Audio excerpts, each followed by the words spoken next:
I want to talk about how being heart-centered is really the way to go as far as aligning and attracting.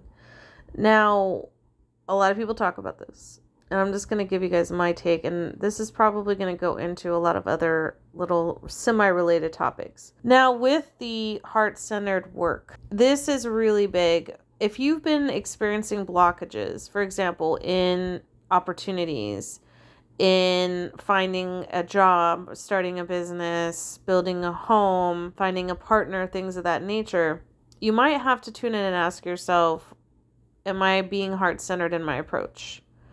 Am I taking action from the heart space, or am I overthinking and over-planning and becoming mechanical in my process? Because that is a big issue. A lot of times when things start to go stale, it's because we're not really doing it from our heart. We're not doing it from our heart space. We're really continuing a cycle that really is at an end, or is no longer for our benefit, or doesn't serve us. And so we kind of keep pushing that along, and it's kind of like pushing a corpse, really, because that is no longer you. You have to understand that everything has an energy signature and a vibration. So if we're not doing things from our heart, from what our authentic energy space is calling us to do, from our soul resonance, then it's not going to work. And that's why it's super important for us to be honest and authentic and do things from the heart instead of from an ulterior motive, or maybe out of a sense of fear, out of a sense of urgency, out of a sense of obligation. I'm not saying that there aren't times that we don't have to be patient and make compromises and sacrifices. That's not what this is about. I'm just talking about in general how when you're doing something from the heart space, it's going to have a natural flow and a natural... You have to understand the heart has a very strong auric field. And that auric field creates a sense of alchemy. So if you're doing things from that energetic space, then everything is going to flow. I'm not saying you're never going to have obstacles. I'm not saying that things are just always going to go exactly the way you want. What I'm saying is that when you're doing things from your heart, then you can expect things to flow in the sense of what is optimal for you at this particular space-time continuum. A lot of times we will see things around us as being in opposition to us, or things aren't going our way, so we're just push. And there are times that we have to kind of be patient and keep trying before we get through. But if you're constantly pushing up against the same obstacle and nothing is budging, you have to really understand that maybe it's not the right direction for you. And if you find yourself feeling like you're having to will everything into existence every step of the way, then you might be going against the flow and trying to control everything instead of going with the flow. So there's a time to go with the flow, and there's a time to climb up the stream. And we can't always be in that active masculine energy, whether we are male or female. Sometimes we have to be in that receptive feminine energy. And usually what happens is we become masculine, and we're in that energy when we're, starting projects, when we're planting seeds, when we're tilling the ground. This is obviously a metaphor. But then there's that point where we're supposed to then go into that receptive energy. And that's when the magic happens. Because it may feel like we're not doing anything. It may feel like it's counterintuitive. But that's when all the work that we put in before then can come forward. So being in that receptive energy is very powerful. Once you have put out the vibes, once you have, sown the seeds and put in the work, you have to understand that there's times of waiting. That we don't want to spend the entire time just push, or being in almost like a mechanical, droning, cyclical state, And I really was corrected on this myself recently with one of the spirits I work with. And I will tell you that usually Belwyn is the one, or Papa, they both will tell me to slow down when I need to slow down. But to my surprise, it was actually Boone that was like, you need to take 3 days and you need to not do any promoting and you need to do very little work. You have client sessions, you know, you have to respond to email questions, things of that nature, go ahead, but don't promote anything. Don't, you know, be doing Patreon posts. Just take like 3 days of doing nothing. And it felt like I could feel the fear rise up. Well, if I don't do that and I'm not putting out these, you know, videos and all these different social networks, like I'm not, you know, increasing my numbers, and then I'm not, you know, getting this reach, and then, you know, how can I be an influencer and help people if I'm not able to raise my numbers, and this and that and this and that. You're just putting these videos out, but it's not like, who is putting this expectation on you? Where does it say that you have to put this out every single day? You're becoming too mechanical about this, and you're not leaving any energy or any time for things to come back to you. You're not giving that open space. You're spending so much time pushing that you're not sitting back to receive what is supposed to be coming your way. And he was right. And he was like, you know, you've been depleting yourself because you feel this sense of obligation to stay on top of all of these things, all these expectations that you put on yourself. It's not necessary. Yes, you know, you have an obligation, you know, to clients that book your services, or patrons, you know, that subscribe to your patron account, but you don't have an obligation to sit there and be having to put out these ads, you know, and these reading videos, these little mini videos to promote yourself every single day. He was like, you know, he was like, you know, when you had your other channel, you weren't even doing that.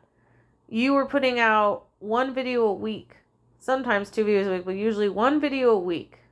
And you weren't on all these other channels. You weren't on TikTok. You weren't on Pinterest. You weren't on Instagram.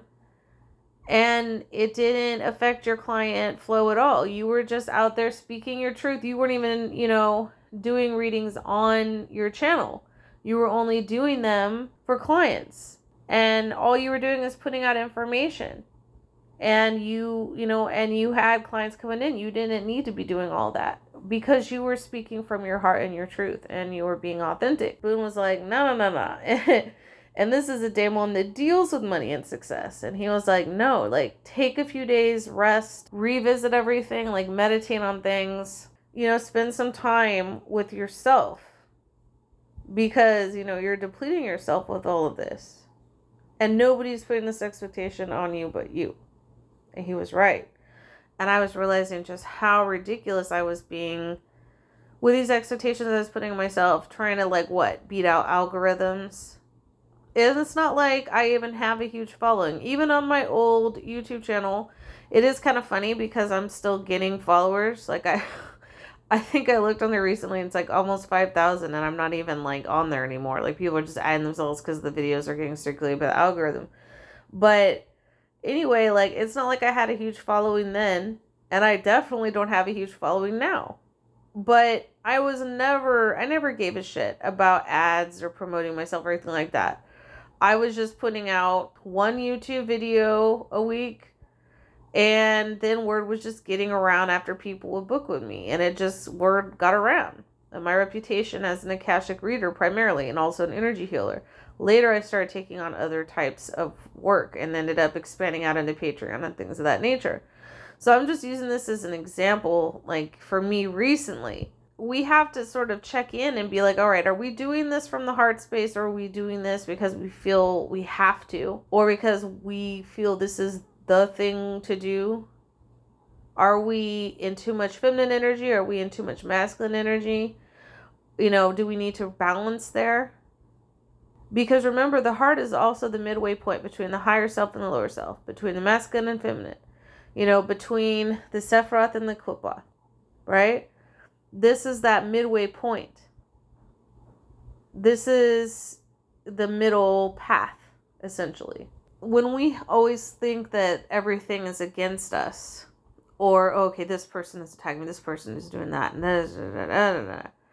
and the truth is that more often than not, it's our own shadow shit being reflected back to us, things that we need to face. You know, just recently, I did a little, I posted about this on YouTube, but I did a little experiment in the underworld. I was lucid dreaming in, you know, in the underworld, the lower astral hell realms. And all of these, you know, characters is what I would call it, started getting all creepy and touchy-feely and weird. And I started to become aware of just all of these different, you know, fearful and weird, dark emotions and energies. But when I started saying out loud in my head that I loved myself and that I was loved, then it was like the whole realm, that whole dream started supporting me. They started, you know, turning into different versions of me, because that's all it was from the beginning, was my own unconscious, my own underworld, right? And then started comforting me and stroking my hair and telling me the same thing I was telling myself. Why? Because that was my subconscious mind. That was my underworld. We have to understand that even within the collective consciousness, we are co-creating, we are participating. These holographic realities, if you will, are responding to us. And it's the same thing at this 3D level. If you're having a bunch of problems with A, B, and C, it's because you are creating that shit for yourself at some level. Maybe it's something that needs to be healed. Maybe there's a lesson to be learned. Maybe you're supposed to go a different direction. Maybe you've outgrown something or someone, and you just kind of keep pushing because, you know, a lot of times we get worried and fearful about the unknown. And so we keep trying to push something, but that's not for us. Or that's not the energy current we're supposed to be on. And this is being guided by our soul trajectory. No one else's. We hold the wheel of samsara. We control our own journey. We are multidimensional beings. How can we sit there and put the fault on other people? Now, I'm not saying other people don't cut up, do things and make things challenging or difficult. I'm not saying that.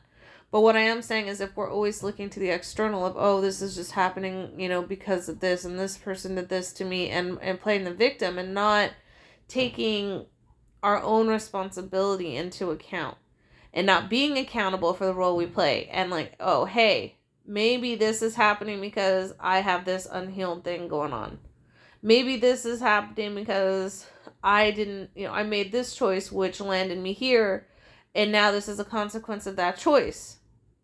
Maybe this is happening because, hey, I have this type of thing I'm doing, and it's triggering this person over here, and it has nothing to do with me. It's their fucking shit they're dealing with.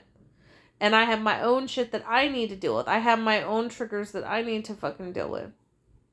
Everyone's always trying to blame Satan, Lucifer, Saturn, AI, Orion, reptilians, Dracos. You know, stop that bullshit. First, look at what you need to heal, that you need to resolve within yourself. Make sure that you're not the one creating these fucking, you know, distorted reality fields. Everyone's talking about, reality fields now and shit. Fucking loops and all this stuff. Worry about your own loops. Worry about resolving your own cycles. Stop, pointing the finger and blaming external beings all the time for your own failure to heal. That's the truth. We really like to point the fingers at everyone else but us. Everyone's always talking about the devil made me do it. Demons made me do it. Draconians made me do it. Bitch, please. Most of the time that shit's your own shadow shit. Even when people think they're being hexed, cursed, jinxed, and crossed. Again, not saying people do not ever get attacked by extra dimensional beings. I am not saying that people don't ever get hexed, cursed, jinxed, or crossed. Obviously, I believe that's the case, or I wouldn't teach spiritual protection like I do on Patreon. Check it out if you're interested. But the point being is that we can't put everything on the external world and put ourselves in this perpetual victim states. We have to understand that at the, part of being sovereign is a responsibility that we create our own reality. It's easy to dump our bullshit on something else. It's easy for us to overlook our own shit and blame something or someone else bigger than us because we feel out of control or because things didn't go the way we thought they should. So that's all I wanted to talk about. I hope this resonated with you guys. I hope it helps somebody. Stay tuned for future videos. Take care. Shalom. Check out my website, thetantricdragoness.com, to book a private akashic reading or any other reading. Also, akashic portraits, consultations, shamanic journeys, starseed charts, primordial dragon fire healing, and much more. You can also subscribe to Patreon to learn how to do a lot of this yourself through various templates I've designed. Activate Diamond Consciousness, Activate the Black Flame, Journey the Underworld, Tantric Healing and BDSM, Astral Projection and Power, Shields, Cloaks, Wards, Learning Light Language, Exclusive and Premier Readings, Soul Fragment Retrieval, Advanced Ancestral Work, Creating Your Own Shamanic Sanctuary, and much more. Thanks for your support, and stay tuned for future videos.